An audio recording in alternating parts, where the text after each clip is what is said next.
Roger Goodell finally made a change to the league's personal conduct policy. The new rules are as follows. For a first offense, a person found guilty of assault will be given a 6-game suspension without pay, although it could be longer depending on the circumstances. A second offense would bring with it a lifetime ban, but the person could appeal that ban after 1 year. Let's welcome in our Sports Illustrated panel for today. Phil Taylor and Brian Hamilton are both joining us via Skype. Good afternoon, gentlemen. And Phil, I'm going to start with you. What do you make of the new policy? Well, I think the NFL is finally doing the right thing. They finally got it right.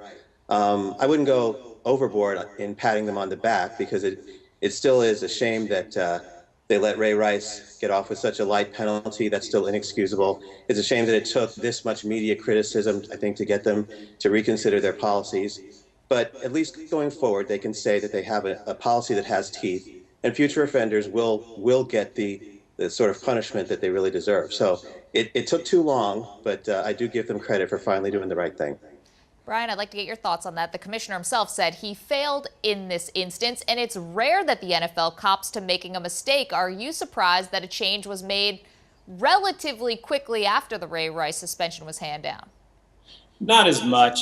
The furor was just so huge around this that even the NFL monolith, something that's that big, can't be that oblivious to what the reaction was. I mean, the interesting part to me is the mitigating circumstances factor that they put in their release yesterday. I'm interested to see how the NFL is going to handle the mitigating circumstances, because the last time we had mitigating circumstances in a domestic abuse case, Ray Rice's wife was basically trotted out to apologize for her part in this, which is, I think troublesome on a lot of levels. So I'm going to wait and see just how well the NFL handles this. Better late than never. Not surprised they did it, given the outcry. You can't be deaf to that. But I'm going to hold back like Phil a little bit with patting him on the back. Let's see how they implement this. Let's see how they respect the situations for both the victim and the potential, suspendee moving forward. Yeah, mitigating circumstances, certainly vague language. Phil, the NFL Players Association didn't exactly give a ringing endorsement of Goodell's new policy. Do you think the union will try to fight this at all?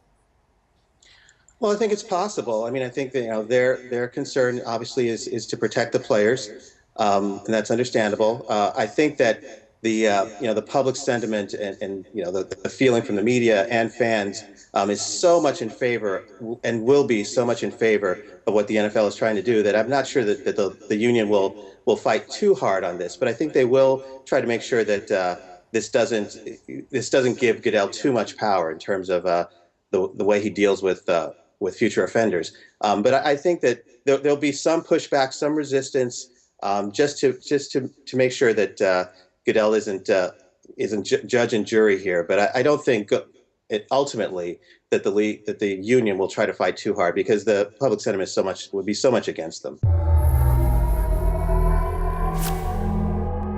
Hey there, I hope you enjoyed this clip from our daily live show, SI Now. You can find a link to the complete episode in the description box below. And while you're there, make sure you subscribe to Sports Illustrated's YouTube channel. It's not just SI Now, it's Girls in Bikinis, because we got your back. Remember, you can watch SI Now Monday through Friday live at 1 p.m. Eastern, only on SI.com. We hope to see you there with the Girls in Bikinis.